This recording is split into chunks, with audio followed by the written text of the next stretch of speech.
Para que seja um tempo de muita bênção para a casa de cada um de nós. Deus tem um interesse todo especial na nossa casa, um interesse todo especial na nossa família, porque é o seu grande projeto para essa terra. Projeto que Deus tinha em mente desde antes da entrada do pecado. Se nós já dependíamos da família quando éramos seres perfeitos, imagine agora que nós estamos no caminho da restauração. É sem dúvida o plano estratégico de Deus para fazer com que os seus planos de redenção se cumpram na vida de cada um de nós. Estava tão bom ouvir a cantora. Eu gosto muito de ouvir pessoas que tocam e cantam. E a gente que prega fica pensando assim, puxa, ela podia continuar até as 9, né? Estava tão bom ali ouvindo. E sem dúvida é muito bom podermos estar na casa de Deus, orar, ouvir a música, participarmos também da pregação da palavra. Eu queria que você abrisse a sua Bíblia agora lá no livro do Gênesis. Livro do Gênesis, capítulo 16. Não posso falar bobagem, porque a irmã está gravando tudo bem, né, irmã? E vai pro site meu, hein? Falar direitinho, né? Muito bem. Tô brincando. Que a palavra de Deus, ela seja soberana nessa noite. Amém. Amém? Bom estar aqui, viu, pastor Carlos? Você, companheirão, jovem, dinâmico, que está dando seus primeiros passos no ministério aqui nessa grande cidade, a mais desafiadora do território da nossa associação. Nós temos que orar por essa cidade, orar e trabalhar por ela. Temos que erguer as nossas mãos constantemente e clamar para que Deus tenha misericórdia dessa cidade, das famílias, das crianças, dos jovens. E há tanta gente aqui que precisa ser alcançada pelo poder do Evangelho. E nós possamos trabalhar e clamar por essa grande cidade. Gênesis capítulo 16, vamos ler a partir do verso 1. Uma história conhecida. Na verdade, ela registra um tropeço que ocorreu na vida de um servo de Deus que teve uma linda caminhada, uma linda história.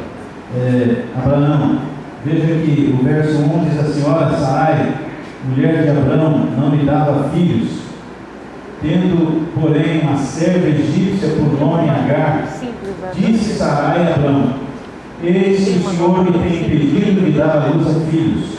Toma, pois, a minha serva, e assim edificarei com filhos por meio dela. E Abraão anuiu ao conselho de Sarai. Então Sarai, mulher de Abraão, tomou Agar, egípcia, sua serva, deu-a por mulher a Abraão, seu marido, depois de ter ele habitado por 10 anos na terra de Canaã. Vamos orar? Querido Deus, a tua palavra está aberta e começou a ser exposta aqui agora. Nós queremos, bondoso Deus, ouvir a tua voz. Queremos que a nossa casa seja edificada através da tua palavra nessa noite. Por favor, que o Espírito Santo de Deus possa ter liberdade para trabalhar e agir no coração de cada um de nós agora, em nome de Jesus. Amém. Meus queridos, este texto bíblico, nós não lemos todo ainda, mas se nós fôssemos fazer aqui uma encenação desse capítulo, nós teríamos que dividir esse texto em 4 cenas, 4 partes, 4 acontecimentos distintos que são descritos neste texto. Abraão e Sarai estavam vivendo já há 10 anos na terra que Deus escolheu para fazer nascer o seu povo. Abraão e Sarai foram escolhidos para ser o pai dessa grande nação, que haveria de ser luz para todos os outros povos.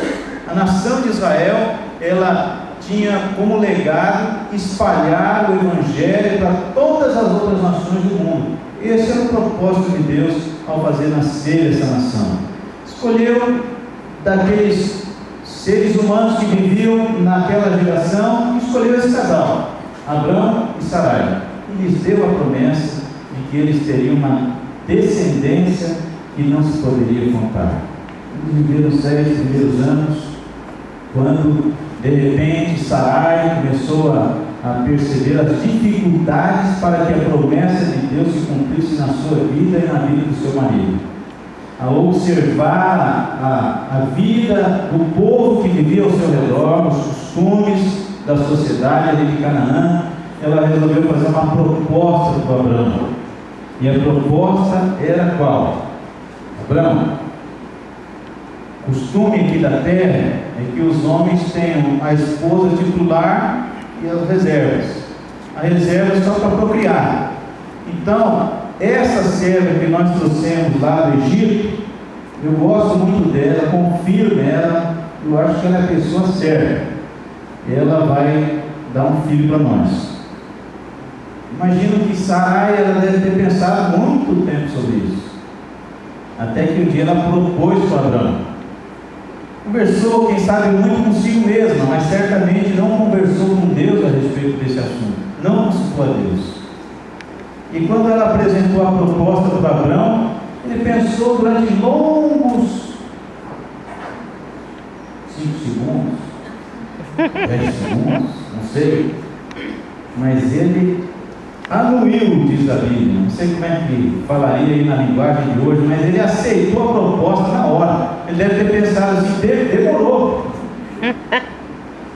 Essa é a saída, pelo menos para tornar, quem sabe, a minha vida mais motivadora, né? Ele aceitou na hora a proposta da sua esposa. A primeira cena desse capítulo, nós podemos escrever que é a cena da tentação. E a cena da tentação bateu na porta de Abraão e Sarai, como bate na porta de todos nós. O inimigo voraz, ele não descansa. Em dia e noite, diz a Bíblia, está ao nosso redor, buscando a quem possa tragar. E ele queria derrubar Abraão e Sarai. Era alvo principal dos seus planos, destruir a vida desse casal. A primeira cena, a cena da tentação. Sarai olhou para a vida, para a maneira como as pessoas viviam no seu tempo. E ela, então, achou que aquela seria uma solução. Abraão, não sei qual seria a motivação maior dele, nós poderíamos imaginar muitas motivações, das mais diversas, porém nenhuma delas correspondia à vontade de Deus.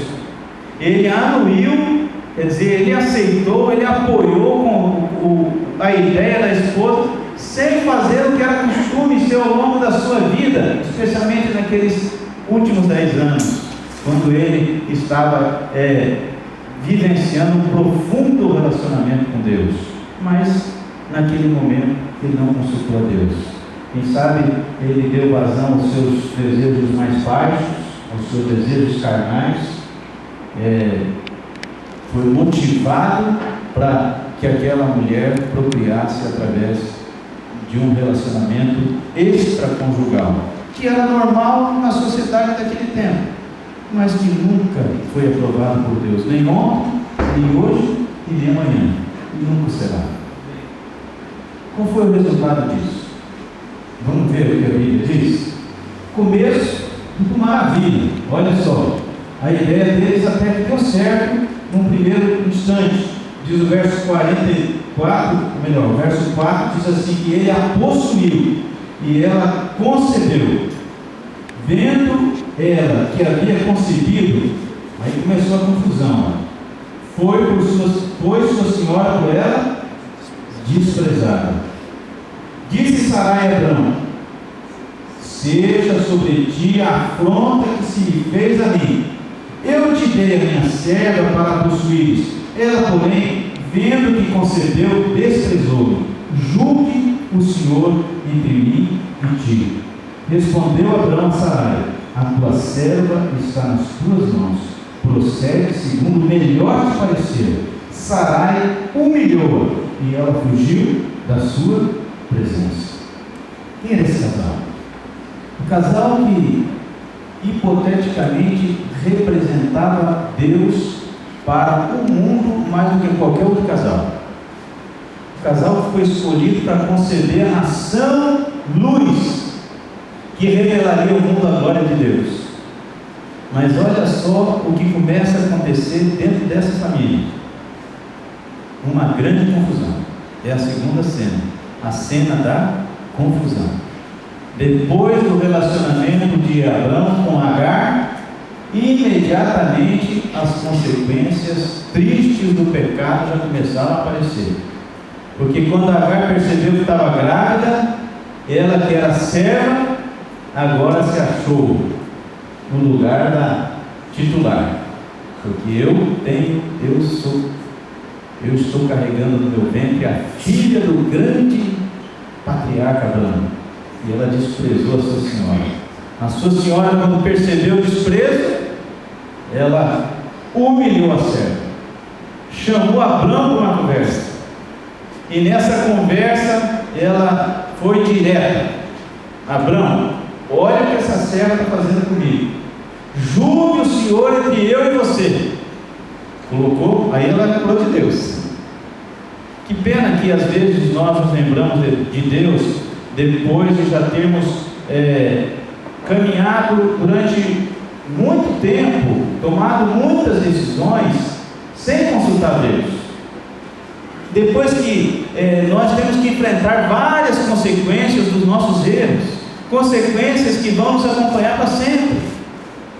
Que pena que quando nós nos lembramos de consultar a Deus, ou de invocar a Deus, ou de mencionar a Deus, tanta coisa ruim já aconteceu, tanta confusão, porque a tentação, ela sempre vai trazer confusão. Pode saber, se eu e você, nós estamos cedendo algum tipo de tentação, seja ela em que área for, nós vamos enfrentar a segunda cena, a confusão. Semear a tentação é colher confusão. E a confusão estava armada ali naquela casa. Uma discussão que não deve ter sido pequena. O telhado deve ter balançado. A Sara deve ter gritado com Abrão. E ela invocou a Deus e diz assim: o Senhor julgue entre eu e você, para ver quem é que está certo. Eu pergunto para você: de quem é que está errado? Quem é que está mais errado? O que você diria se Deus te convidasse? Me ajuda aí, e agora? Quem é que errou? Quem foi responsável? Os dois. Sara errou mais. Quem acha que Sara errou mais? Tem esse negócio de errar mais? Erro é erro, né? Mas ela sugeriu, mas ele podia falar. A ideia foi de quem? Foi de Sara, né? Irmão Baldinói. Vou falar no irmão Baldinói, sexta-feira, sábado de manhã, tem a vigília aqui às 6 da manhã. Se você quiser lugar, chegue às 5h30, porque pode ser que fique sem lugar, né, irmão Baldinói? Então, 6 horas a vigília, aqui ainda com ênfase sobre o assunto da família, tá bom? Nós vamos estar aqui juntos pela graça de Deus. O irmão Baldinói diz que é a Sara. Quem acha que foi a Sara, levanta a mão.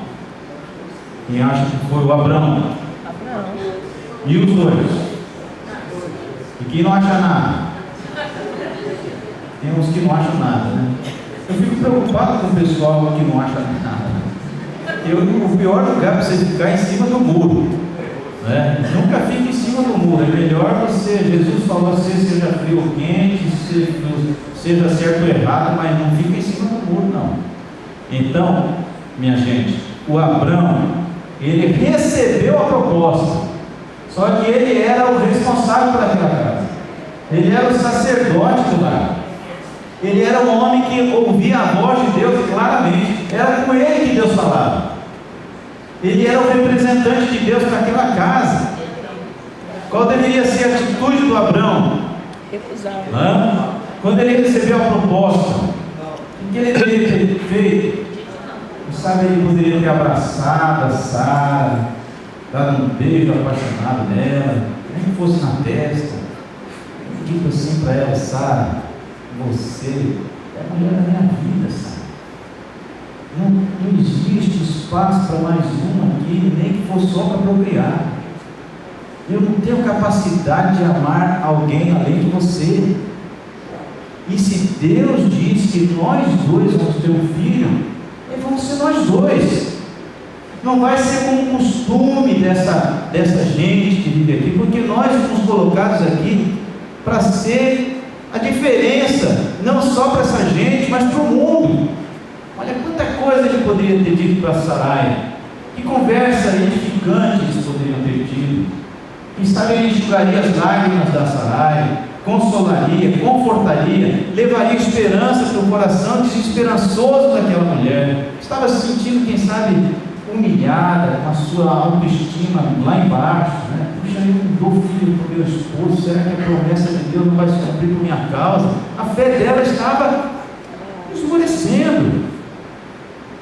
E era nesse momento que Abraão devia ter sido o sacerdote, o porta-voz de Deus, o marido, o homem, o protetor.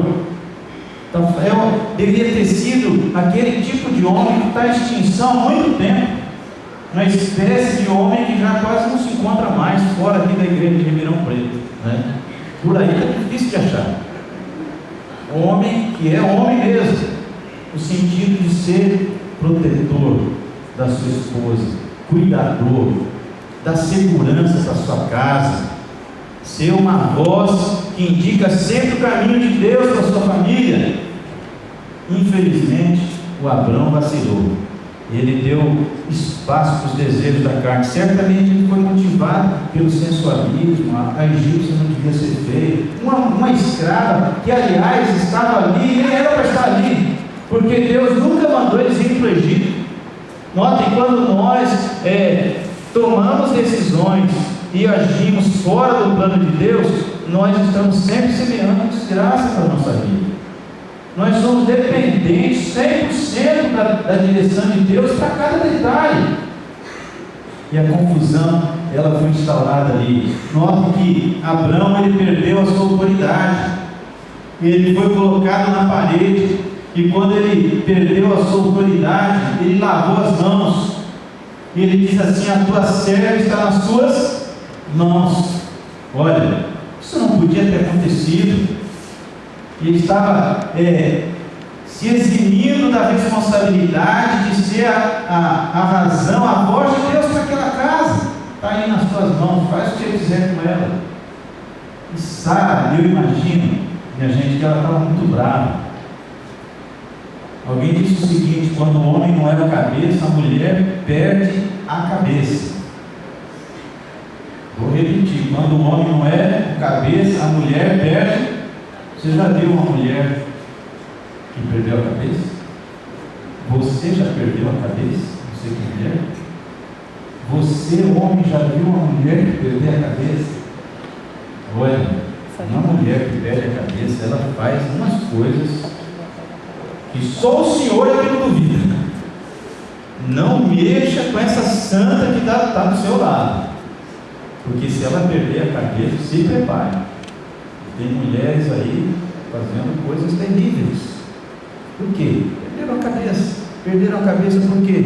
Porque a cabeça do marido só serve para amarrar a camisa no pescoço. E Abraão lavou suas mãos.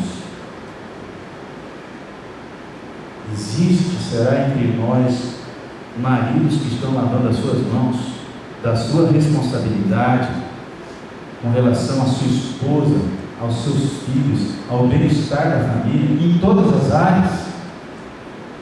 Existem maridos que estão deixando de corresponder de cumprir o seu papel determinado por Deus na sua casa, como protetor, sustentador. Infelizmente, Abraão lavou as mãos. Quanto marido lavando as mãos. Você pode lavar as mãos e pode lavar com soda cáustica, mas Deus nunca vai deixar de esperar que eu e você cumpramos a responsabilidade que é nossa. O que a Sarai fez? Olha, confusão vai aumentando e vai virando desgraça sobre desgraça. Diz aqui o verso 6 que Sarai humilhou a serva, humilhou a Agar, humilhou a grávida, humilhou a barriga de aluguel. Ela deve ter oprimido tanto aquela serva, que qual foi a atitude da serva? O que ela fez? Fugiu da sua presença. Um servo fugitivo, ele automaticamente era condenado à morte. E essa serva, ela foi para onde? Ela foi para o deserto. Quer dizer, foi para o deserto para encontrar a morte. Se ficasse, estava sendo tão humilhada que ela preferiu a morte. Ao fugir, ela estava assinando a sentença de morte. Se ela fosse encontrada, morreria. Se ela seguisse para o deserto, morreria. As situações na vida do ser humano que ele se encontra com dificuldades tão grandes, ele chega a pensar que a morte é uma solução. Quanta gente pensando isso hoje, ao redor dessa terra. Eu estive num lugar que me disseram que é onde as pessoas mais se suicidam no mundo. Cidade fantástica, uma paisagem linda, em cima de uma ponte. É o lugar onde existe a maior incidência de suicídios no mundo. Interessante, pessoas jovens. Há muito tempo um idoso não se joga lá da ponte, mas jovens, pessoas de meia idade para baixo, constantemente. Pessoas que estão vivendo uma angústia tão grande que elas acham que a morte é a única solução para elas. Isso acontece no meio dos crentes. Há crentes que deixaram de viver há muito tempo, estão vegetando, não encontram mais alegria na vida, estão sofrendo dores terríveis na alma. Amanhã eu queria falar um pouquinho com vocês sobre a dor, como nós lidamos com a dor, um desafio para nós. Nós temos que enfrentar essas situações que são reais na nossa vida hoje, conversar sobre elas, buscar solução para elas. A dor dessa serva, dessa escrava, fez com que ela fugisse da presença da sua senhora. E aqui vem a terceira cena. Olha só o verso 7.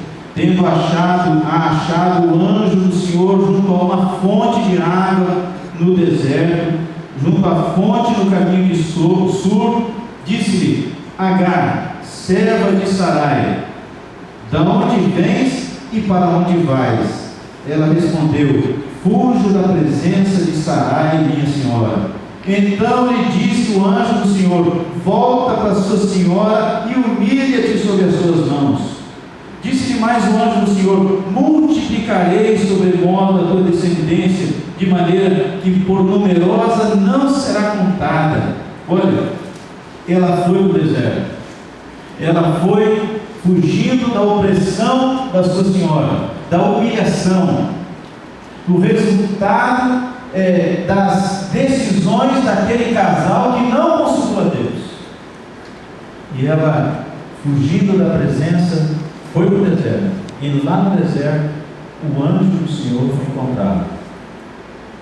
Por que o anjo do Senhor foi encontrar Sarai, ou melhor, Agar, no deserto? Abraão, será que fez uma vigília? Sarai se arrependeu? Disse: Abraão, vamos orar. Coitadinha, foi para o deserto, vai morrer, o bebê vai morrer também. Eles oraram.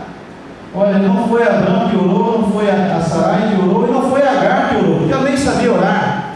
O pouco que ela conhecia a respeito de Deus, eu acho que caiu por terra diante do péssimo testemunho daquele casal.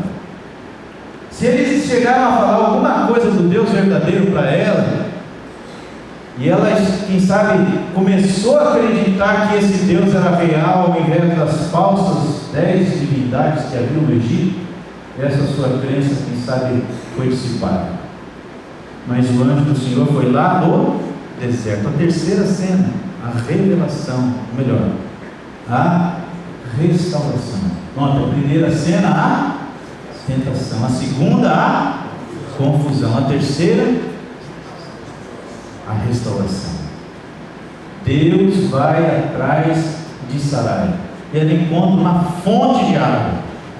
Eu não posso dizer para vocês que essa fonte já existia, ou se essa fonte foi criada por Deus especialmente para essa mulher parar, beber água e tomar alento.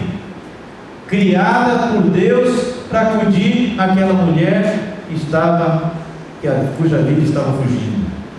Mas o anjo de Deus vai atrás dela e faz uma pergunta muito interessante: da onde você vem e para onde você vai?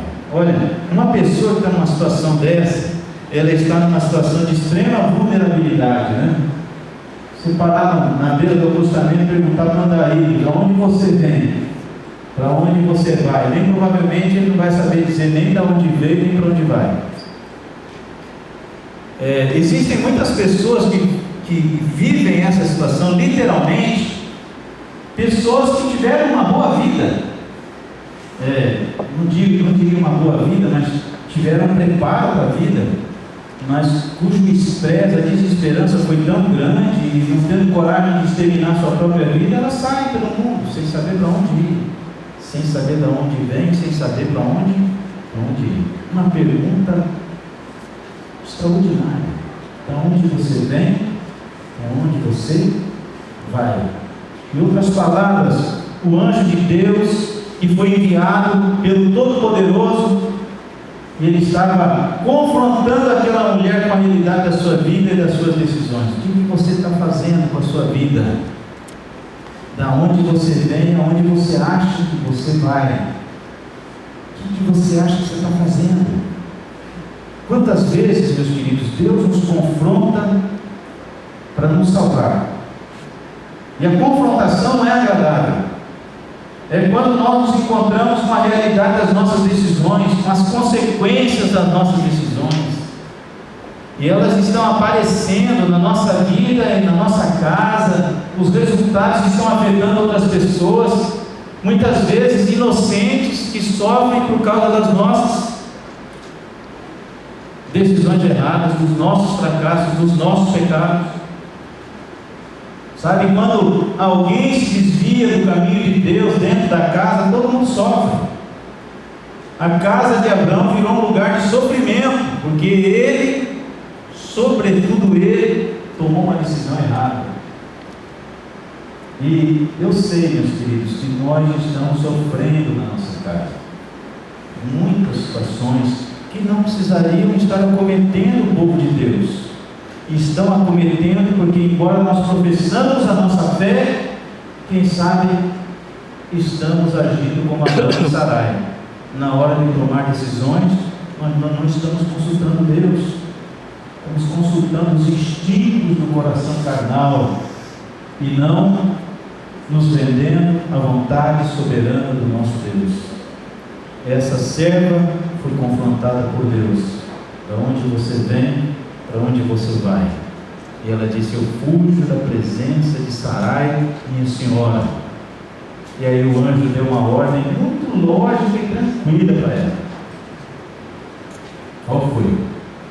Vocês viram aí? Volta para quê? Se humilha. Imagina, eu fico imaginando a fisionomia da Agar, quando o anjo disse isso para ela: olha, Deus está mandando você voltar e se humilhar. Espera aí, eu saí porque a mulher está me humilhando, agora Deus está mandando eu voltar e me humilhar. Quer dizer, nem vai ser ela que vai me humilhar, eu já vou me humilhar. Como é que eu vou aguentar isso?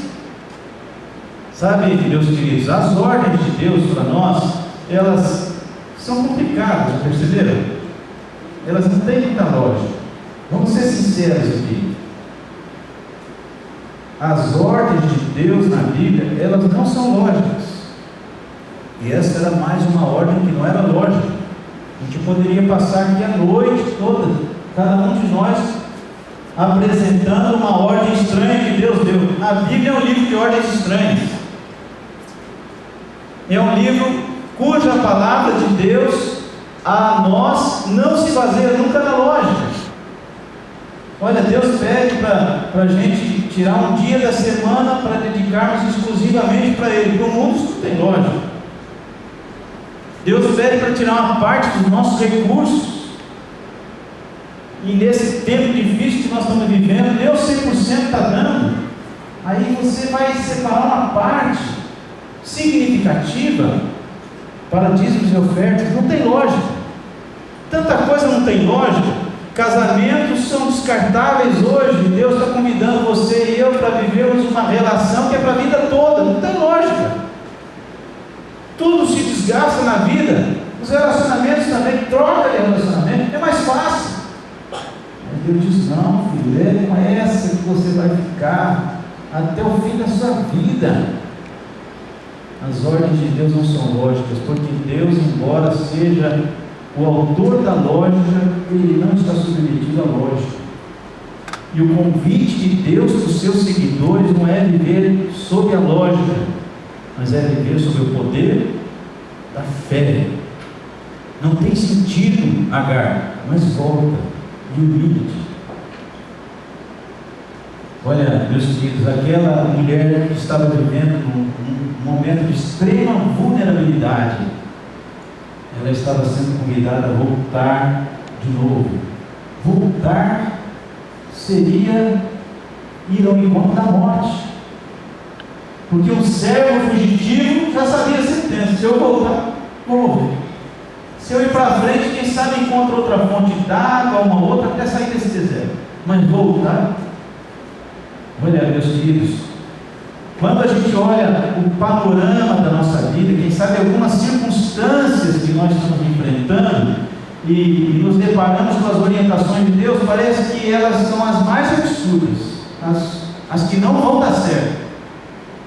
Mas é exatamente esse caminho que nós estamos sendo convidados a trilhar. Você está sendo humilhado na sua casa? Então, em vez de ser humilhado, humilhe-se você. Você está sendo desrespeitado? Respeite. Você está sendo desprezado? Ame, valorize, obedeça, sirva. Que lógica existe nisso? Mas foi exatamente isso que Jesus fez. E exatamente esse o desafio para nós termos uma casa que funcione segundo o projeto de Deus. Volta. Logo ela, que era a pessoa que não tinha nenhuma responsabilidade pelo que tinha acontecido. Nota, ela não foi consultada, não pediram a opinião dela. Simplesmente a Sarai disse: olha, você vai dormir com meu marido, o filho que nascer de você vai ser meu. Não perguntou nada para ela. Ela poderia ter tanta justificativa para dizer: não, para lá não vou, anjo, para lá não, encontra outro caminho. Agradeço o senhor ter vindo me encontrar aqui, porque eu estava sem esperança nenhuma. Mas o que o senhor está dizendo não dá para obedecer. Olha, era uma serva. O que era uma serva? O que era? Nós nem conseguimos entender isso direito, porque nós nunca vivemos no tempo da escravidão. Mas um servo ou uma serva era considerado como uma ferramenta viva. Então, o valor que se dava no servo era o mesmo valor que se dava com uma ferramenta. A única diferença é que a ferramenta não tinha vida e o servo era uma ferramenta viva. Mas ninguém queria saber o sentimento, se tinha sentimento, se não tinha, se doía, se não doía. Simplesmente ela era uma ferramenta viva, indefesa, injustiçada. E o anjo estava dizendo: volta. Quando o anjo disse volta, Deus estava prometendo para ela que a vida dela se tornaria um mar de rosas. É isso? Que toda a injustiça seria corrigida, reparada. Deus faria justiça em favor dela. E era isso que Deus estava prometendo?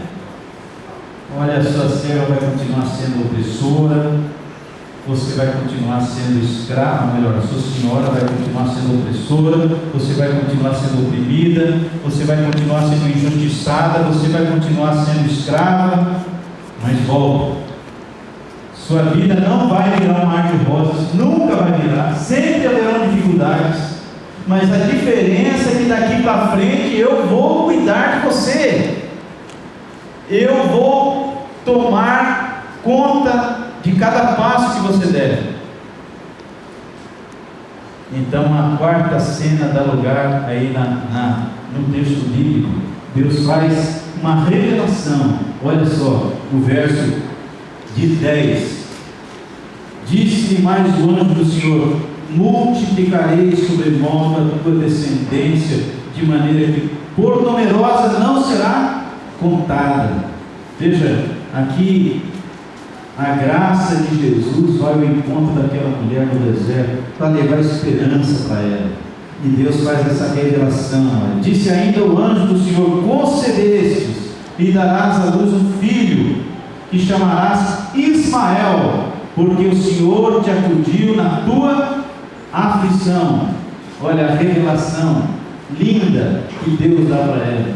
Você vai conceber, quer dizer, você não vai morrer, você não vai ser sentenciado à morte.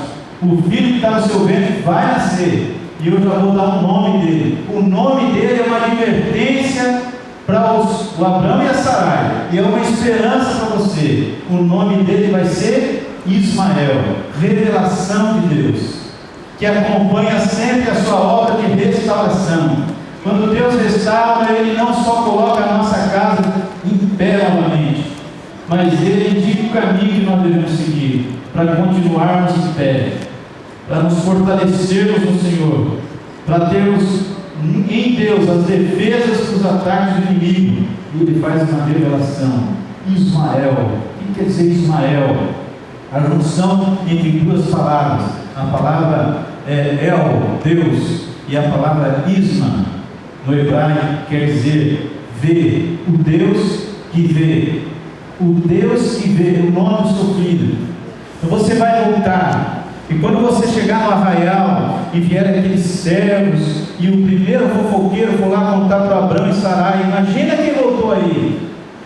Aquela traidora da Agar está aí, e o Abraão sair sem saber o que fazer, e a Sarai sair como um dragão, soltando fogo pela boca, querendo vingança, querendo a sua morte.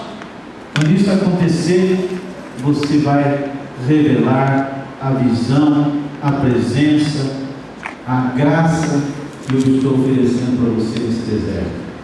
O Deus veio. E quando Agar entrou no arraial, eu imagino que Abraão e Sarai vieram para recebê-la, um sem saber o que fazer, a outra querendo vingança. E antes que eles tocassem nela, Agar, ela apresentou a revelação de Deus. Olha, Deus apareceu para mim no deserto, e Ele disse que o menino vai nascer. É menino e vai nascer. Não tinha ultrassom, mas tinha Deus que revelava. E esse menino vai se chamar Ismael. Abraão, você já sabe o nome dele. Ismael, o Deus que vê. O Deus que vê tudo que vocês fizeram comigo. O Deus que vê toda a injustiça que vocês estão cometendo contra mim. O Deus que vê a humilhação, Sarai, que você me subjugou aqui nessa casa. Deus que vê a minha inocência diante da malignidade que vocês estão praticando. Deus vê, e Ele está cuidando de mim. E esse menino vai nascer. A vida dela, meus queridos, continuou sendo desafiadora. Mas a partir daquele encontro no deserto, Deus não era só o Deus de Abraão, era também o Deus de Agar. Porque ela descreve aqui, querem ver? Vamos deixar que a Bíblia nos diga. Ela descreve aqui, olha, no verso 13: então ela invocou o nome do Senhor que lhe falava: tu és o Deus que vê. Pois disse ela: não olhei eu nesse lugar para aquele que me vê. Ela invocou, quer dizer, ela adorou, ela reconheceu Deus, ela aceitou a soberania de Deus na sua vida. Ela invoca o Deus de Abraão, que agora não era mais o Deus de Abraão, era o seu Deus. Eu encontrei nesse lugar o Deus que vê. A vida dela mudou. Continuou sendo provada? Sem dúvida. Continuou sendo injustiçada? Continuou vivendo num mundo atribulado? Com certeza. Mas dali para frente, meus filhos, a atitude dessa mulher foi diferente. E ela viu se cumprir as promessas de Deus. E toda vez que ela chamava o menino, imagina o menino brincando na hora do almoço, o almoço pronto, ela chamava o Ismael: Ismael, vem almoçar. O que ela estava dizendo? O Deus que vê, vem almoçar. Ismael, vai fazer a tarefa. Ismael, vai tomar banho. Ismael, vem dormir.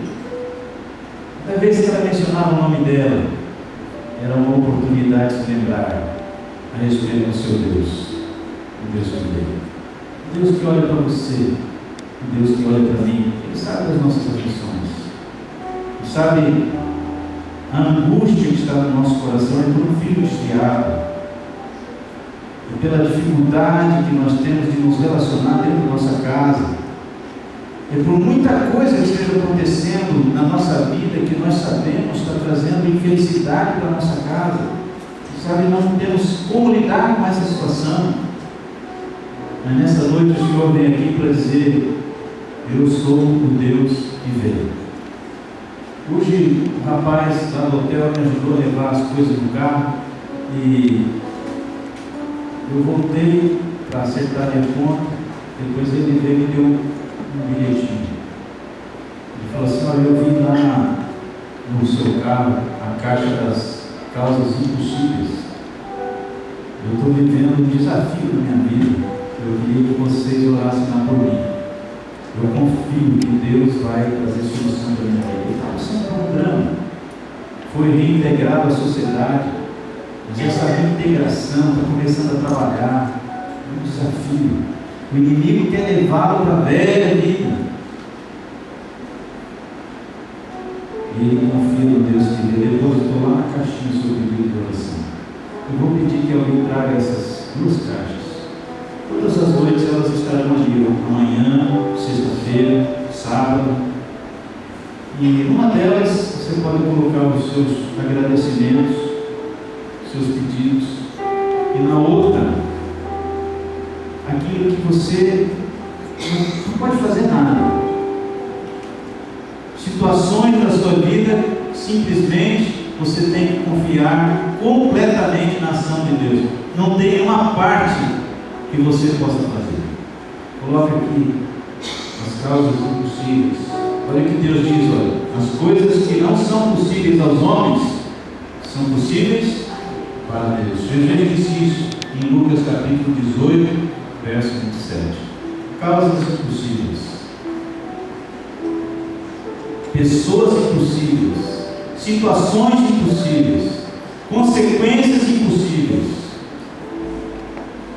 Deus pode, Deus sabe, Deus ouve, Deus vê. Queria que nós orássemos agora. Nós vamos cantar aquela música Falar com Deus. Todo mundo conhece. Nós vamos cantar a primeira parte dessa música. Se alguém aqui quer colocar alguma situação da sua vida na mão de Deus, eu vou convidar para você vir aqui à frente, no altar, subir aqui em cima no altar. Esse pastor para que ele? Isso é um ato de dependência da nossa parte. Sair do nosso lugar e vir aqui é um ato de humildade, de reconhecimento de que Deus pode todas as coisas. Quando nós tomamos essa atitude de vir à frente, nós nos posicionamos ao lado de Deus. Também tem outro objetivo de vir à frente. Nós declaramos para o inimigo que nós estamos do lado de Deus, que nós confiamos em Deus. Ele sabe de que lado nós estamos. É importante vir aqui à frente. Eu já vim, acho que milhares de vezes. Quero continuar vindo até o último dia. Eu gostaria de convidar você, se você quiser vir, para entregar uma situação da sua vida para Deus, ou interceder por alguém. Vamos cantar, falar com Deus. Enquanto nós cantamos, você vai ver. Convidar o pastor Flávio para ele aqui orar. Muito bem.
nossos agradecimentos e pelas nossas necessidades. Vamos reclinar na cabeça, vamos orar. Querido Deus, Todo-Poderoso, Criador dos céus e da terra, bendito seja o nome do Senhor. Amém. Engrandecemos o nome de Jesus. Não há outro nome pelo qual importa que nós sejamos salvos, senão o nome de nosso querido Salvador Jesus Cristo. Adoramos ao Divino Espírito Santo que está aqui nessa noite, que permanece conosco todos os momentos dessa vida. Amém. E vai estar conosco até o último momento. Amém. Ou até o dia da tua vida. Amém. Bendito e louvado seja o Espírito Santo. Bondoso Deus, receba a nossa gratidão pelo plano maravilhoso da redenção. Amém. Porque nós estamos sendo alcançados cada dia pela tua graça nos desertos da nossa vida. Porque nós temos sido acudidos nas aflições. Porque o Senhor tem respondido às nossas orações. Porque o Senhor tem nos atendido até mesmo quando nós não oramos, agindo de maneira que muitas vezes não reconhecemos. Nós te louvamos e agradecemos por tudo que o Senhor tem feito por nós. Pela nossa família, bondoso Deus, defeituosa como ela é tão preciosa. É tão preciosa aos teus olhos. Nós queremos agradecer pela nossa casa. Bondoso Deus, mas nós queremos te pedir, humildemente, nessa noite, aceite cada um de nós. Lava-nos com o sangue de Jesus. Purifica a nossa vida de todo pecado. Que nós tenhamos condições de ir à tua presença, habilitados pelo poder e pela graça de nosso Senhor Jesus Cristo. Ainda em sua presença, querido Deus, nos lembramos daquela frase de Jesus que disse que sem Ele nada poderíamos fazer. Reconhecemos, portanto, a nossa fragilidade, a nossa pequenez. Reconhecemos que sem Ti nada somos e que aonde o ser humano fracassa é uma oportunidade do poder de Deus se manifestar. Amém. E queremos, amado Deus, que esse poder se manifeste nas famílias aqui representadas. De repente, aquilo que está quebrado seja restaurado em Teu nome nessa noite. Amém. Que as diferenças sejam uma grande oportunidade de reaproximação. Amém. Permita, Senhor, que os filhos também sejam colocados no altar. Amém. Que cada pai, que cada mãe receba a sabedoria dos altos céus para educá-los no caminho do Senhor. Amém. Que todas as áreas de nossa vida, seja a família, seja aquilo que corresponde à saúde, os nossos relacionamentos, aquilo que aos olhos humanos é impossível de se resolver, nós queremos nesta noite dizer: Senhor, nós confiamos em Tua promessa, confiamos em Seu poder. Amém. Permita que possamos voltar para casa nessa certeza, aumentando a cada dia a nossa fé em Ti, e na certeza que em Jesus Cristo nós somos mais que vencedores. Amém. Que ninguém volte para casa de mãos vazias, mas que voltemos reconhecendo mais uma vez que em Jesus nós encontramos a verdadeira esperança. Amém. A Bíblia diz que Deus é o nosso refúgio e fortaleza, socorro bem presente na angústia. Amém. E que nessa noite todos nós sejamos curados, socorridos em nossas enfermidades, nossos problemas, possamos ter mais uma vez a certeza que através de Cristo Jesus, através do Seu poder, ao se manifestar nessa noite na vida de cada um de nós, não estejamos órfãos e nem sozinhos nesse mundo. Cristo prometeu: eis que estou convosco todos os dias. Que possamos ter essa certeza em nosso coração que não estamos sozinhos e que Jesus Cristo está ao nosso lado. Nos abençoe, nos guarde e nos dê a Tua paz. São bênçãos que pedimos em nome de Jesus. Amém.